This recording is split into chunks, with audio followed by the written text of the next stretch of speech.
All right, we're now live, guys. So, welcome everyone to, well, morning for me, evening for Jason, kind of early morning for Gil. Yeah. This FBS Chat. Um, so, Gil's my co-host. Jason, thank you for joining us. Jason Pascoe from Newcastle, not Northern England, New South Wales. So, Jason is a Yes. I've written this down because there was quite a bit here, Jason. So Jason is a leadership consultant, coach, teacher, founder of Enactive Solutions, vice president of the Australasian Solution Focused Association, and just found out you're a cafe owner as well. Yes. That's Wow. what it says. Many things as needed. Yeah. So yeah, thank you for joining us, Jason. Before we go into what you're currently kind of occupied with, how did you arrive to where you are now? What was the beginnings of this?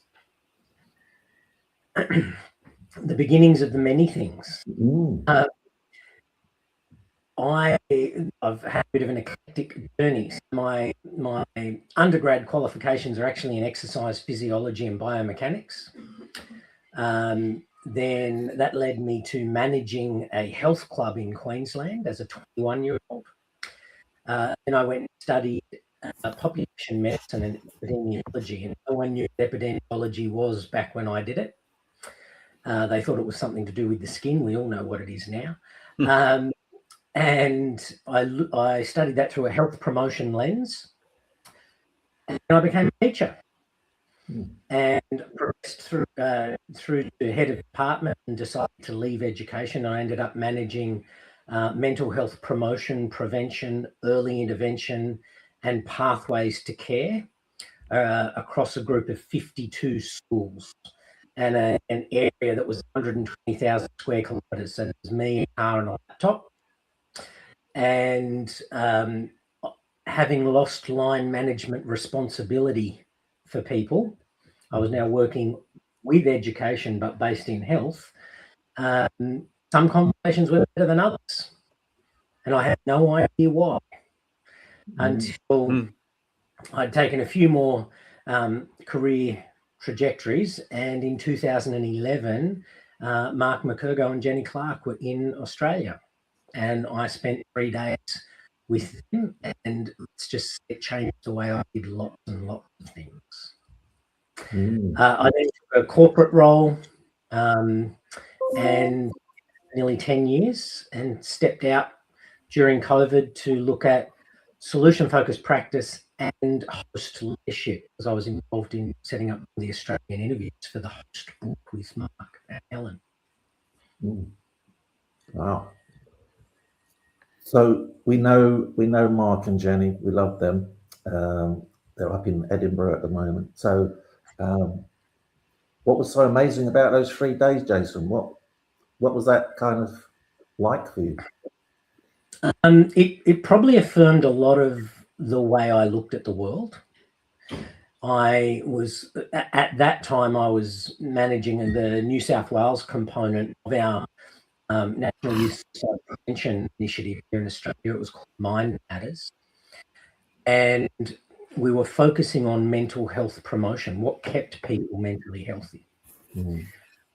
So to sit for 2 days and listen and learn and participate, Mark and Jenny, and have a day extra where it was more question and answer and diving deeper.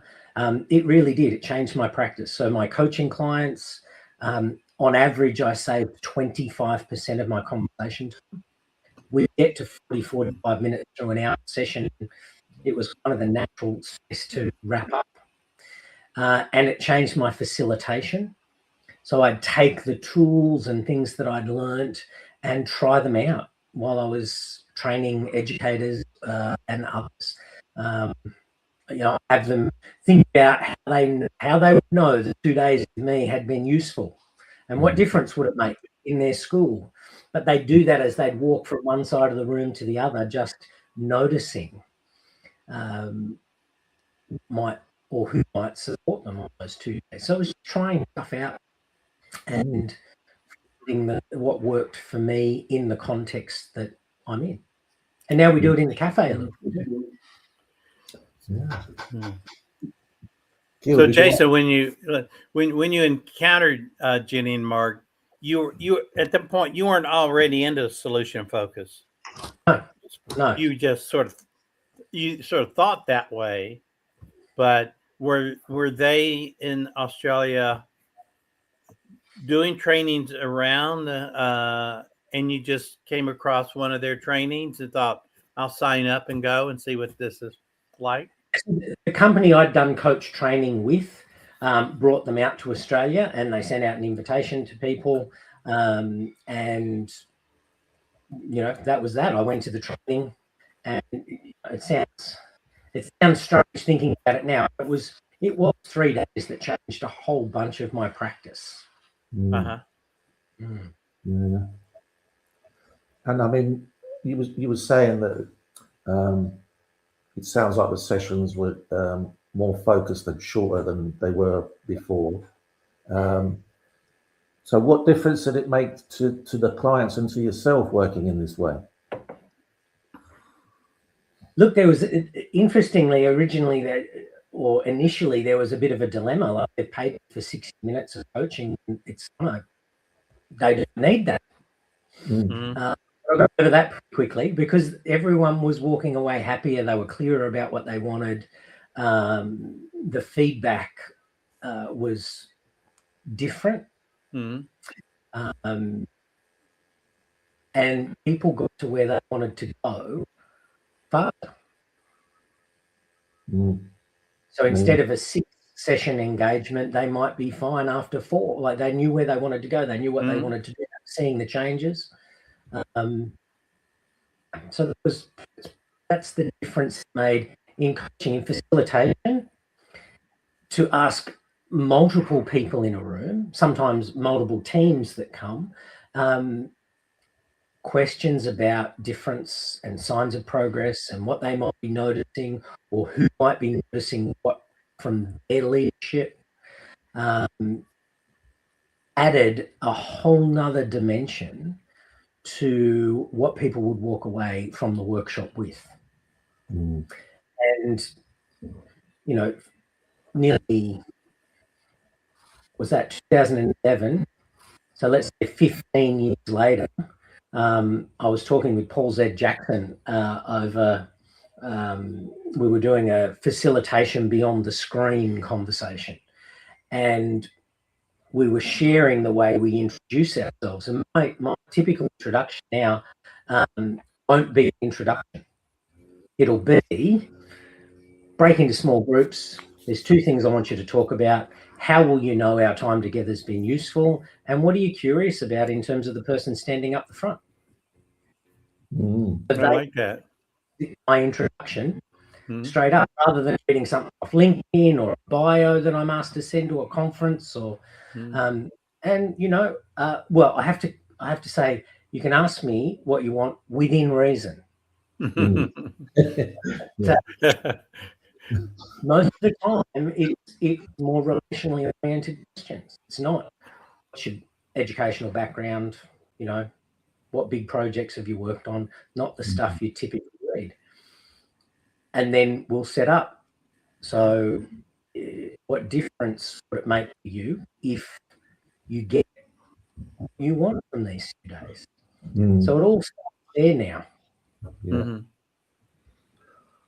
I like that. So what are you curious to know about me? Yeah. Because often Aisha uses a similar kind of question. We get a lot of clients that have been through quite a lot of trauma. So it's obviously, what is it you'd like me to know about you, and what would you like to know about me? So it gives them the opportunity to say as much or as little as they want. I think it's I like that, the way Aisha does that. Yeah. It's a nice way to start the conversation. The nice thing about it as a facilitator is when no one asks you a question about you, because you give them 2 questions, and you might have a group that's just curious about the content. You've got to let go of the fact that they actually don't want to know anything about you, and that's just fine. Yeah. Mm-hmm. How did education take to solution focus, Jason? Because we've done some training in schools, and I was just curious how they took. I've done some solution focused training in schools over the years myself. Yeah. Look, that was a learning curve. I'm a third generation teacher. And the reason I took all the other parts before is because I vowed never to be one. Because I was that kid that mum and dad would come home and go, we've put up with kids like you all day, don't do it. Great parents, I'm not saying they were. I'm just saying that there was that, okay, I'm not going to do what you did. When I became a teacher, I loved it. And one of the key things that happens when I'm working with educators, it's have you been there and stood in front of those kids and done what I do day in and day out. Now, when I left education and started to work for health, the interesting thing was I had certain key performance indicators I had to meet in health, and I'd go around to visit these 52 schools, and we could be like ships passing in the night. And what I noticed was that if I came from a therapeutic perspective, teachers and school leaders are advocating for multiple kids, not the one that I might have been there to talk about. So you're having a different conversation and you're wondering why it doesn't connect. When educators understand more about how this conversation works and where they can apply it, and it's bigger than a therapeutic conversation, then they're open to exploring it more. The point now where I'll run school planning meetings to the senior executive based on their external data and their internal data. And we start with, before we look at your data, what are your best hopes for the school over the next however long? And once they've described from multiple perspectives in the room and considered multiple perspectives beyond the room, then we can go on a treasure hunt in their data, not a witch hunt. Yeah, that's good. What about you, Gil, with your delving into the education side of it? Well, it was back when I was teaching at Ohio State, and I had students who were doing internships as school social workers. So I was having them in classrooms, and then they were going in schools. And back then, early part of that, these schools not only had not been exposed to a solution-focused approach, they hadn't even had school social workers. So this both were new, and it was very different in different schools and different school systems. So some it was just through the students and their internships, and then working with their supervisor, their field instructor. And for some field instructors, it was new to them as well. And so they were like trying it on for size, and then little by little they could see the good results. I had some where once school system, it was a high school in the suburban area, but it was very economically diverse, a very diverse SES. But would go in at 7 o'clock in the morning once a week. They would have and it was voluntary. So I had teachers, had counselors, had administrators, and co-led that with a school social worker who was very much into it. And so did that for maybe like a semester. And so it was very interesting to see, some teachers would get, and again, it was voluntary, and some would get more excited about it and use more of that. But they would come in and they were just, struggling with students of certain ones and how to handle this. And so they would try some things out and then come back and report. And then they were getting successes they weren't having before. And it just, each time we'd meet, we'd first start with like a one question, solution focused question.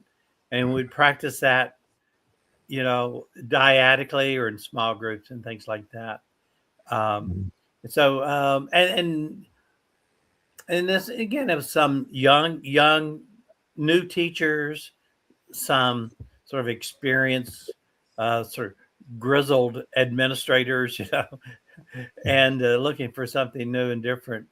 But I can one thing I think of a former student who was graduated. She was working in mental health, but she had a sister who was a classroom teacher.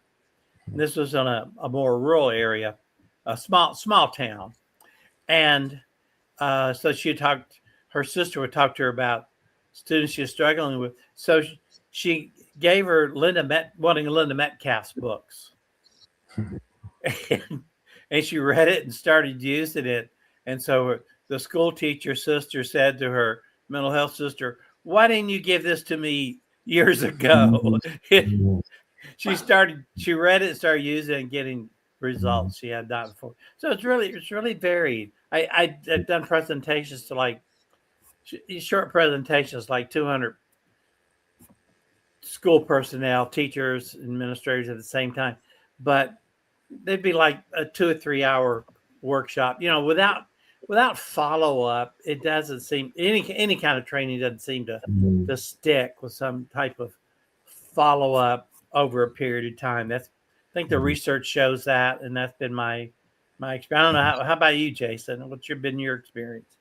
Look, you brought quite a few memories there, actually. Mark and Vic were the first people to teach me solution focus so that I knew what it was. But I remember being in a meeting as a school link coordinator managing these mental health programs. And Michael Duran came to a meeting. So we had Institute of Psychiatry, we had all of the school link coordinators from across the state. And all I remember, because we were bombarded in these meetings with everything that was happening and reports, but all we did was just scaling. And Gil, like your story, just getting together and trying one thing.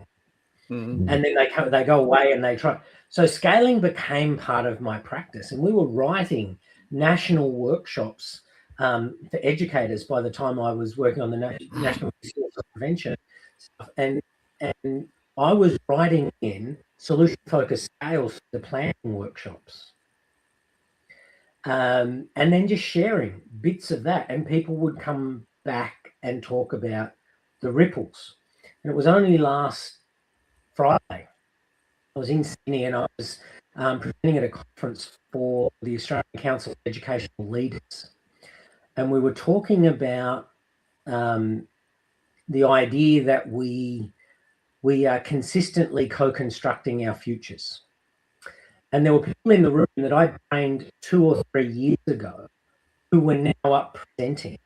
So I think you're right, Gil, the implementation stuff needs follow-up and it needs consistency and it needs people to get some quick wins early. And that's what the tools do really quickly for people in context. So to see people presenting at the same conference and then coming up and going, this is what I've done, and I might have spent 4 hours with them 2 years ago. And the ripple happened because it's so elegant, it's not easy, it seems really simple, but when you try it and you get those wins quickly, you keep doing it. And the thing of the solution focused approach, getting a win early is very common. It's been my experience, or my experience when I was first trying to emphasize in doing therapy, outpatient therapy. Yeah. And I think it's the energy that it gives you when you get the win. Because one of the things I was talking about last Friday was Dr. Adam Frower's research around vicarious resilience and Bolivian child protection workers, and that idea of, as you are listening to people navigate their complex contexts, you're impressed with them, you get that in your resilience as a leader. So rather than be a well-intentioned fixer or a problem solver, how about we do more solution building? What builds on that is some research that came out of Japan on leaders who use more solution-focused language improve followership. So there's this protective factor for leaders if they learn how to use this conversation, and the cohesiveness that comes with practicing it in multiple contexts. Yeah, I've seen a couple of studies that looked specifically at using a solution-focused approach and the effect that has on burnout. Yes. And I've seen a couple of studies that are out there. There may be more, but it found that use a solution-focused approach is a protective factor against burnout. Absolutely. And it's really important, I guess, to get buy-in from the leaders in education, right? So that it kind of trickles down for everywhere. Brilliant. So in terms of inactive solutions, Jason, what's all that about? Yeah, I'm curious too, Jason. When I came up with the name, Mark emailed me and said, that's a very provocative name. So it comes out of that enactive, situated, embodied cognition. We don't just think with our brain. Our brain is a tool, but we think. So to use Mark McCurko's examples, if you want to study digging, you don't study shovel. It's in the interaction. And so that enactive perspective is you think in a context, and when that context changes, your thinking can change. Probably the most concrete example I often give is my wife Victoria and I were planning a back garden bed, and we were trying to work out what we were going to plant in this garden bed. We drew plans and we did a whole range of things, but it wasn't until we were in the garden digging and we turned and we looked all the way down the back of the garden that the plant that we've got to move to here. If we weren't out there doing it in that environment, we probably wouldn't have thought about it sitting at the kitchen bench with the graph paper and measuring things out and looking out, brainstorming what was there. It was that out there in context thinking that made that garden bed possible.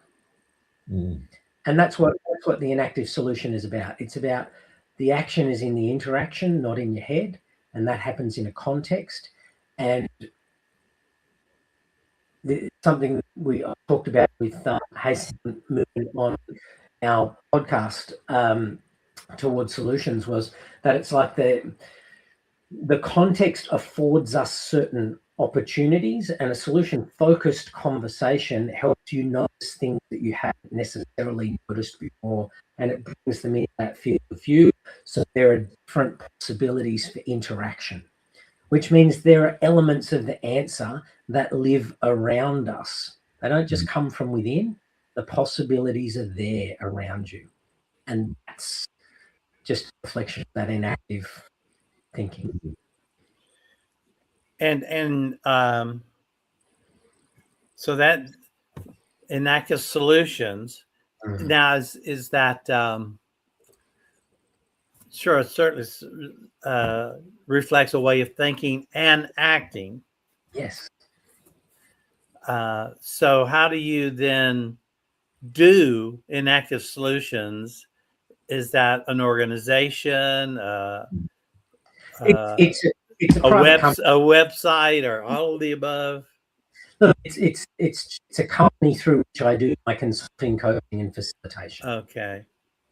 And the name just reflects the approach, and it's solution-focused practice, and it's host leadership, and we've danced with those things based on what the other person, group, team, organization wants. And how long have you had this organization? I've had it for a while because I was looking at stepping out into consulting probably in 2010, but I took a more corporate role instead. So I've been working in that organisation since 2021. Okay. So so working directly with leaders, and you do a lot of training, I guess. Yeah, I mean, the training game's sort of changed over the last few years. Yeah, online training, face-to-face training, focusing more now on the solution building strategy. So using things like solution focused strategy canvas, and helping executive teams look through the lens of their best hopes and multiple stakeholder perspectives on what needs to be in place to actually start moving in that direction. Not complete the whole plan, but the interesting thing is when you do that, I worked with a group of 20 principals a few years ago from their network, and they wanted to set up a strategy for that particular network. And they achieved in 9 months what the plan they thought would take 18. Because they were clear about it, they knew what they were building, they were able to make course corrections along the way because they at least knew where they wanted to head and what their best hopes were. Those best hopes were tweaked on the journey as well as systems throw more stuff in, but at the horizon and then being able to look down and go, what's next? What's wanted? Next? What's wanted? What's worked so far? What's next? And that consistent conversation, they navigated their strategy. So did you say in 9 months instead of 18? Yes. So half the time. You're doing yourself out of money, Jason. Yeah, that's what Enactive said as well, didn't she?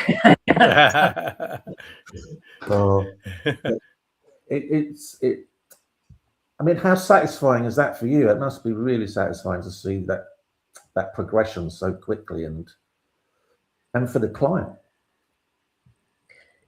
Look, absolutely. I mean, that's how people talk. When they get success, whether it's a small thing early or whether it's the small things that build to the big thing, they'll tell other people. And you know, one of the amazing projects I'm working on at the moment is with a group called SNIC, SNICC, the Voice for Our Young People, which is an Indigenous organisation that support Aboriginal community-controlled organisations across the country. And I'm working with their teams on hosting professional learning. You've got to go out and deliver a lot of stuff, but how do you hold a space for multiple stakeholders, listen for what everyone wants, find the common ground in that, and then be able to move forward even just a little bit. And that's a huge amount of time. Yeah. And like you say, with so many stakeholders, finding or getting people to agree to what the common ground is must be quite tricky at times. Jason, I think I heard you say in passing earlier in our conversation, you made some reference to World Cafe. Oh, I said our own cafe now. Oh, that's right. You own the cafe. Okay. Yes, and I've just written our hosting manifesto for the cafe, which is going down well with staff. So how do you help people leave feeling better than when they walk in, and how do you hold that space? Which is a very, very different way of thinking as a consultant coach, or a different environment to enact that approach in. But it's great. That's good fun. So no, World Cafe. Okay. And how long have you been involved with the Australasian Solution Focused Association? A bit about that. I think it was 2023. I went to I was asked if I'd go to a conference and present.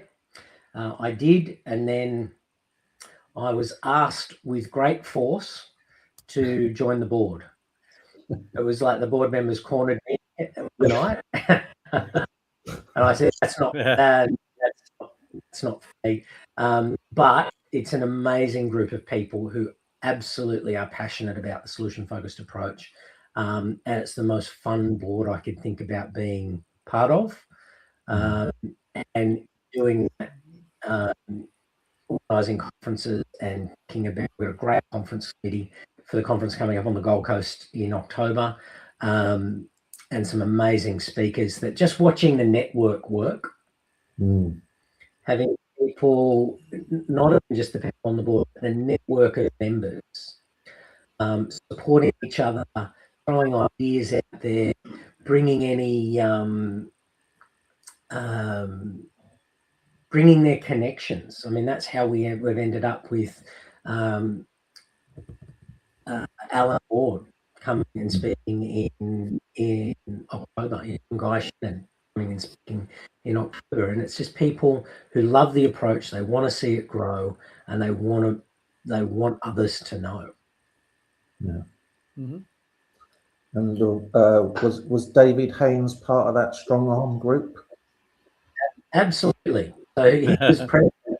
He was president. I think he was on the board at the time, but Emma Burns was president. And I'm very grateful that they at least pointed the finger at me and did. So Aisha wants to know more about the Towards Solutions podcast, Jason. That that came out of Neon, who's also the president of the ASFA, happened to be the vice president, one of them now. He and I went on really well at a conference and said we should work out how we can do some stuff together. And we started mapping out a lot of things, and we said, you know what, maybe we should just talk to people that we really want to talk to. So we did. We'll start a podcast.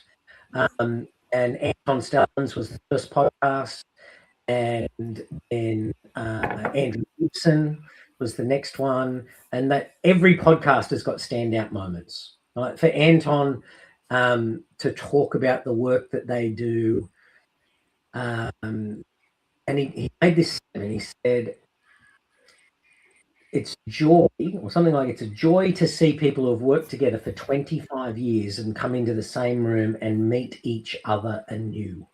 Because they're being our solution. All of a sudden, they're seeing aspects of each other that they didn't know was there, and now they can relate to each other in a different way.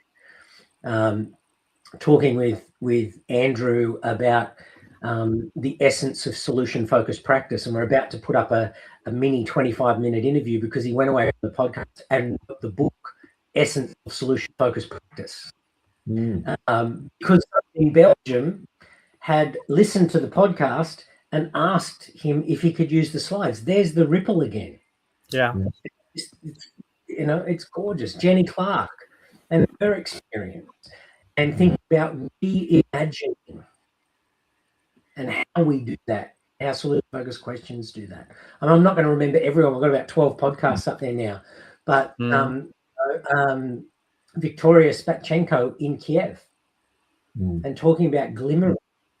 And it's not on the podcast, but she logged on and said, I don't know how much laptop battery I've got left, but we've got no electricity here at the moment, so I'll talk to you as long as I can.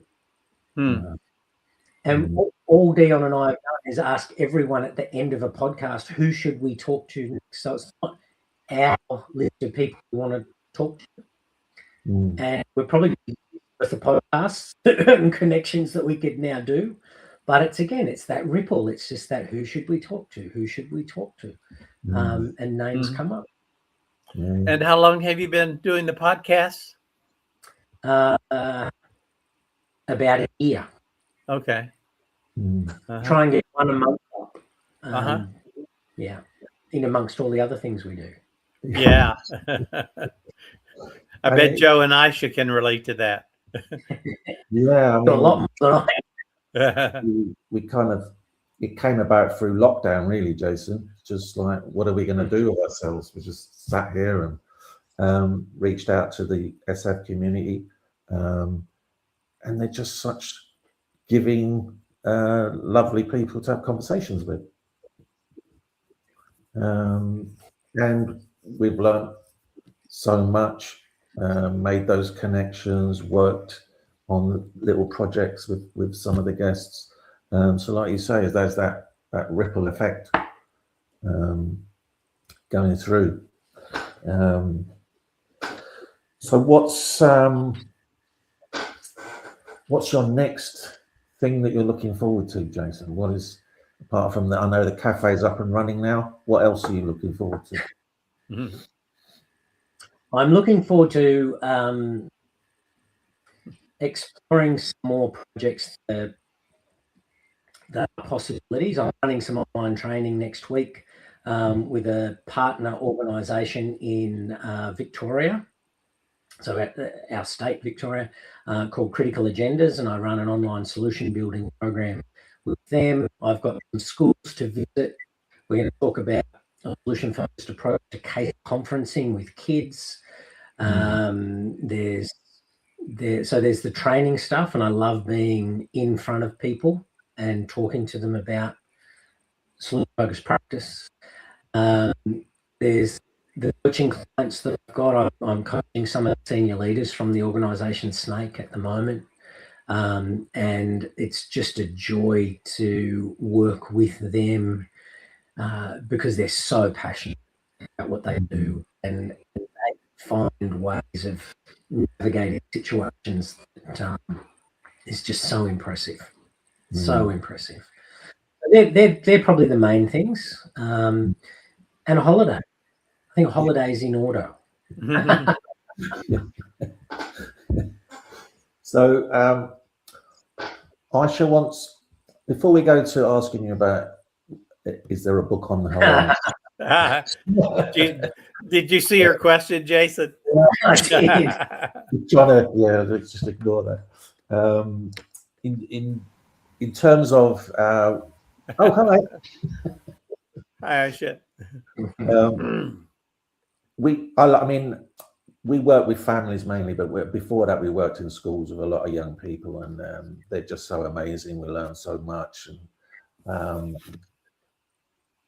when you start not taking that expert stance, but actually listening to what they have to say, that's quite a beautiful place to be in.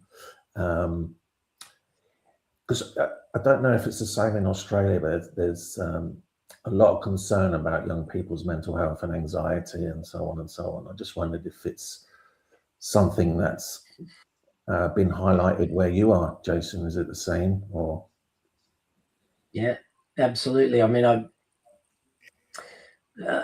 those mental health projects that I coordinated and worked on, that was part of. We were government funded. We had to report on a lot of that stuff often.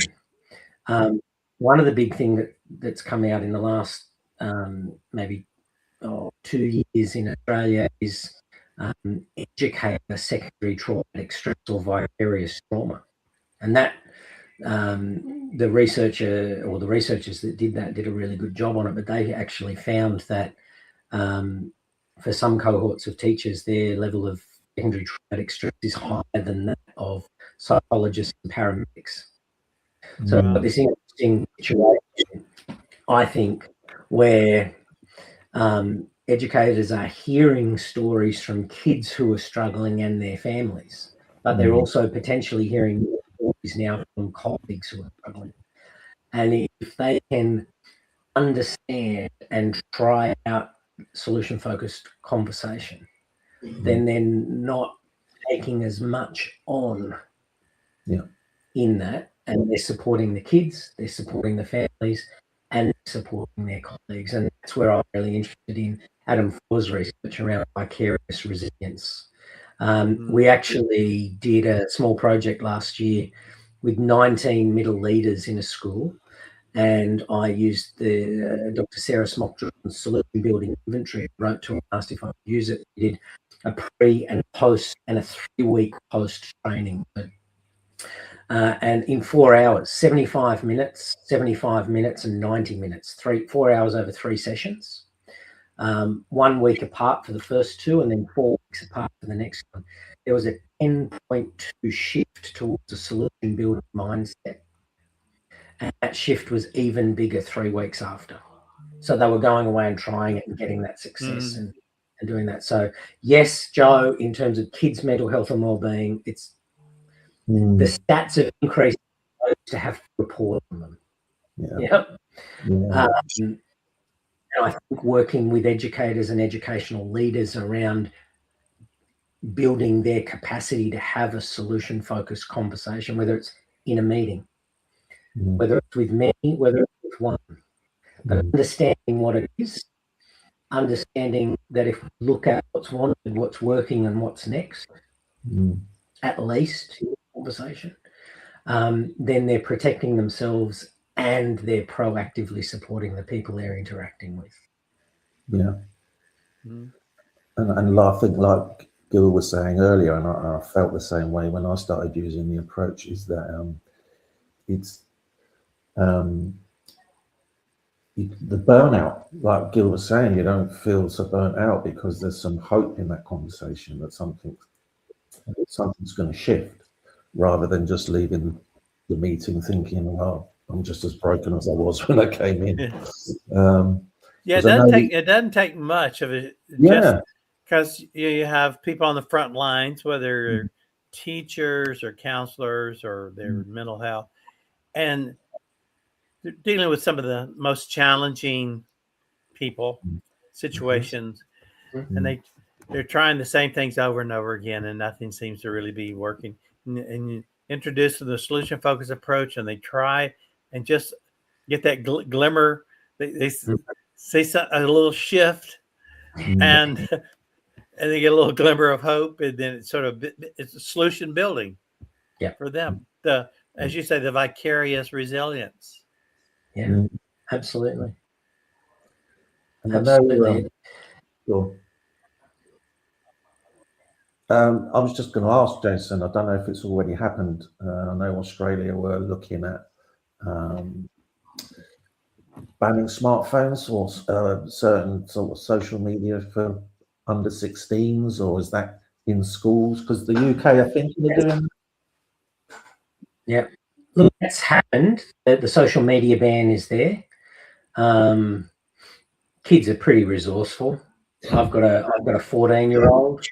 I've got a 14-year-old, a 21-year-old, a 24-year-old, 22-year-old, and a 25-year-old. But my 14-year-old comes home and tells me how they get around those sort of things. So it's useful. I'm not saying it's not useful. I'm just saying that kids are pretty resourceful.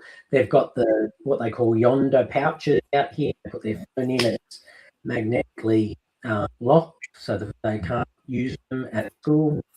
There's ways and means, but having said that, there is evidence that when schools who took up this approach and they put their phones in those pouches,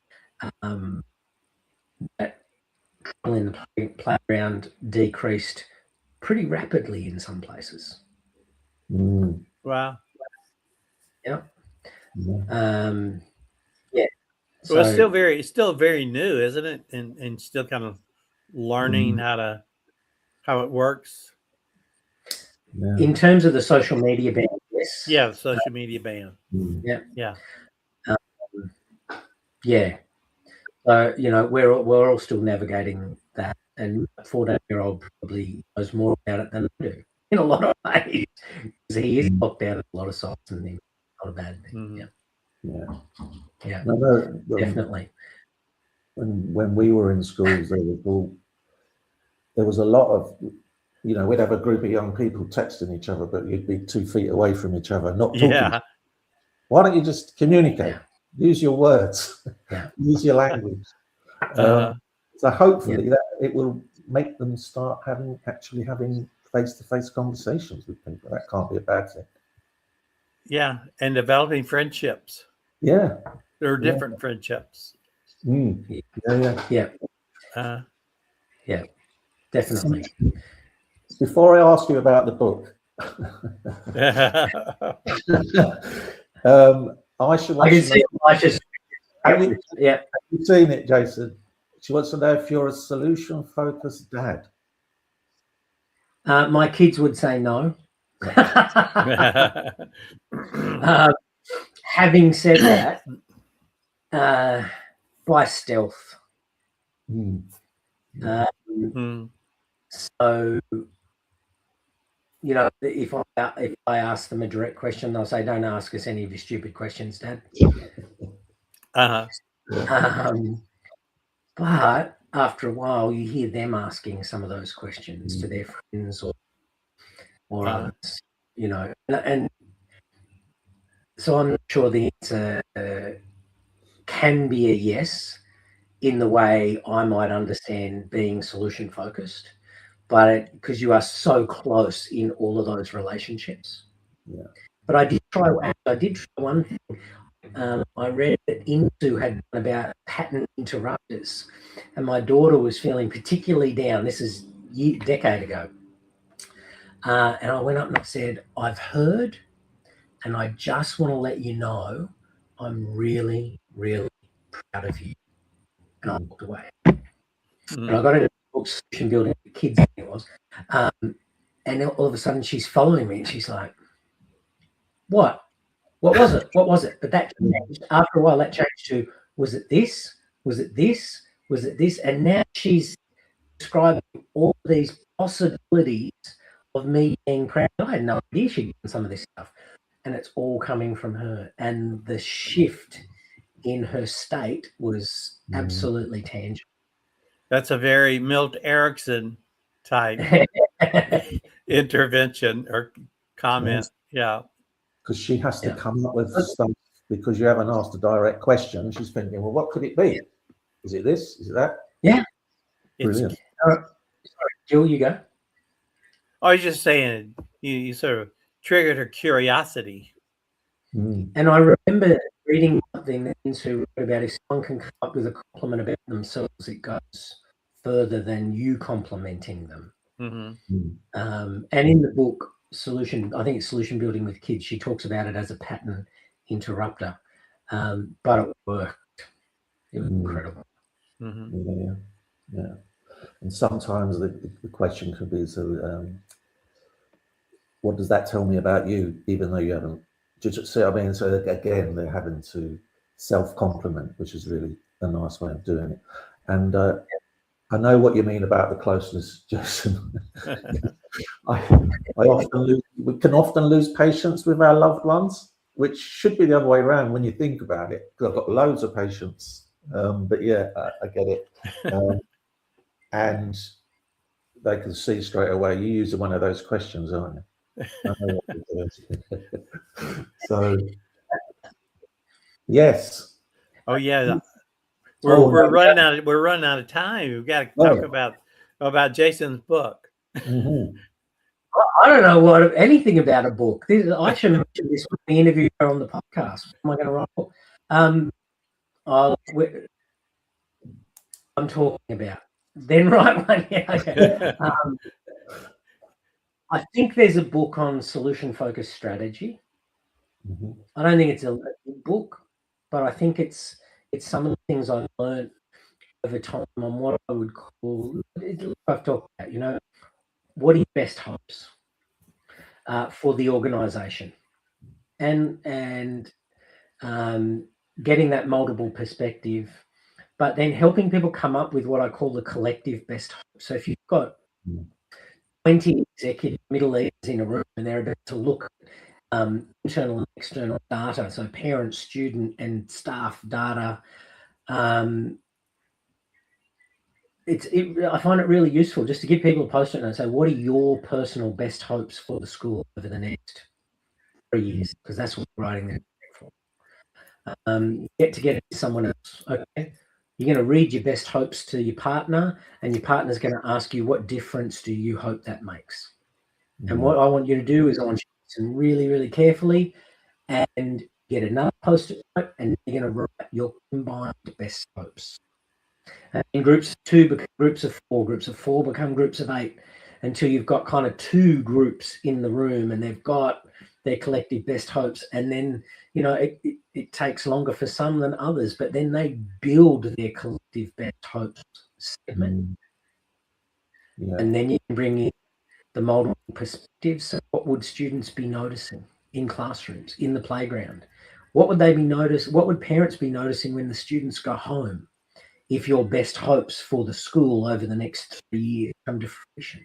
And they get all of that beautiful interactional data, and then they open up the data. Jason, can I suggest a title of the book? Oh, yes. Sure. Or just, I'm writ large, very large. I mean, Enactive solutions. That's a broad umbrella term that would capture all the unique and creative applications of it. Thank you. I don't think. I think I own have at least one copy of most every solution focused book written on solution. And I've never seen one with that type of title, and it captures what you're doing. I mean, you know, your organization and your way of thinking and application of it. What do you think, Joe? Yeah, or if it's specifically about, I mean, you're narrowing it down if it's enactive solutions in education, but education's huge. Every country's got schools, school leaders, students. So no, sounds good for me. When are you going to start it then? You have to start somewhere. I don't know. I just said, will that story be in the book? Yes, that process. I've written it up a couple of times. I've dropped it into LinkedIn a couple of times, and people seem to resonate with it. It's downloaded. I've got a one-pager on it. So maybe I've started. I've got one page. How to create collective best hopes with teams. Jason, do you know that Aisha and Joe have a book coming out? I do. And yeah. Gil, you know, we're interviewing them tomorrow on our podcast. Good. It's an interesting process, Jason. I'll let you know more tomorrow. But it's one of those things. It's like you get into a flow, and you start something, and like you say, it leads to something else and something else and something else. Before you know it, you've written quite a bit. And it is Gil's fault because he kept pestering us to do it. Aisha wants to know, is there solution focus in the CAF? I don't know what she means by that. Yes, there is. And it's what I've learned from a year in the cafe, and I work in the cafe a couple of shifts a week so that I stay really close to that. It's often about those pattern interrupts. So it's about a welcome, is the whole leadership piece, welcoming people into the space. And the staff are all developing their own welcomes. So I might say greetings. People will go, oh. I'll say, how are you? And I'll say, I'm 6 shots in, buzzing. And they go, whoa. Sometimes I literally am 6 coffee shots in by the time they talk to me, but which might not be good. But as soon as you've broken that pattern, because it's not a transaction anymore, there's a whole other conversation.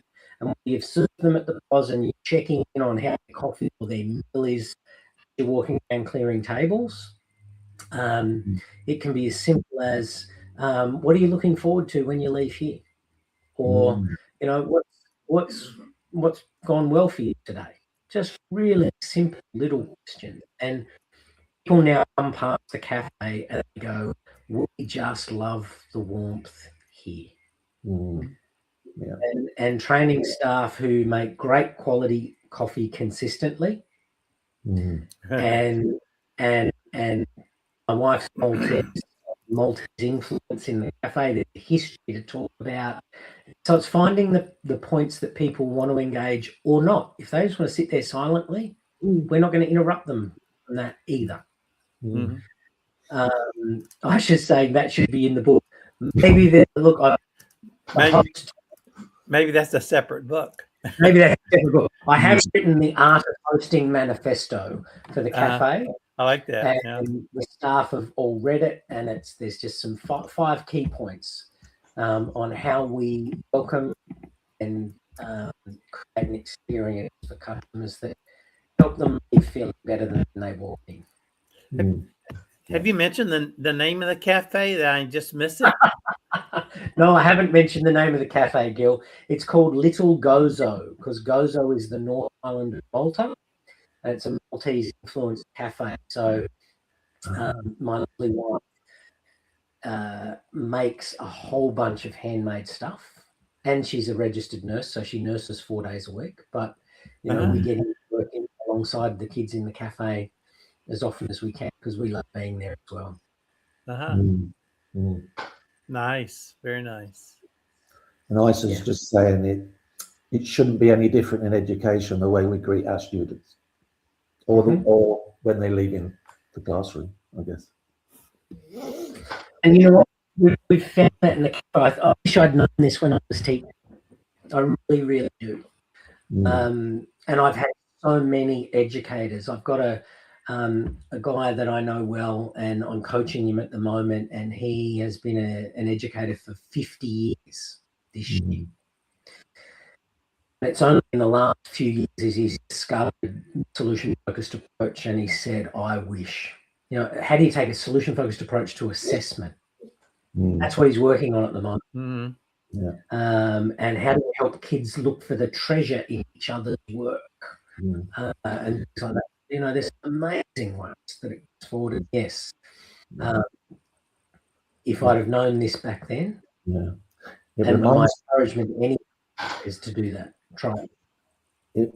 It reminds me of a teacher that me and Aisha worked with, history teacher, been there years, never had any child misbehave in his class. He wasn't a shouter, he didn't scream. Humanities teacher, humanities. And he would just stand at the door and greet everyone with a great big smile and say, welcome to my class. And yes, it was just so different to what you normally get. And it's such I think you're right.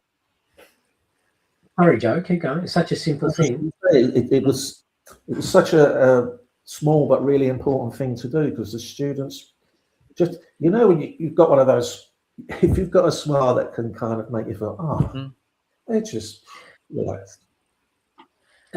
You're exactly right. No, it made me remember just in terms of finding resources. One thing I did used to do, always used to go down well with students, is when we'd introduce a new topic, the first thing we do would be brainstorm. The topic would go on the board, and it's like, tell me what you already know about this. Oh, I like that. Yeah. And as the brainstorm went up, I would tick off the bits that we were actually going to cover in the unit of work. And if we got through the unit of work, the deal was that we might be able to cover in Q&A some of these other topics where they could talk about the other bits and pieces of that they knew. Nice. And I didn't focus approach was back then, but it was something that engaged kids and brought their knowledge into the room really quickly. What you're saying really is, how behavior is contextual, and really kids are reacting to their content, the adults in their lives, be it teachers or parents or other adults that are regularly involved in their lives. And the knock-on effect of what this teacher was doing is, if a child did try and misbehave, the other students would say, "Oi, don't talk to sir like that." He didn't even have to step in. So he was amazing. We need more of Mr. Frame. Guys, that's already an hour. Bloody hell. Yeah, it's gone by fast. Jason, thank you so much for spending this time with us. I know you're very, very busy. It's been really interesting talking about education again, remembering those wonderful students that I work with. You kind of forget sometimes. Just thank you so much for being, and obviously Gil, go and have a nap. Well, later on, you know, I've already had some coffee. I'm good for a few hours. So if you guys can hang on there.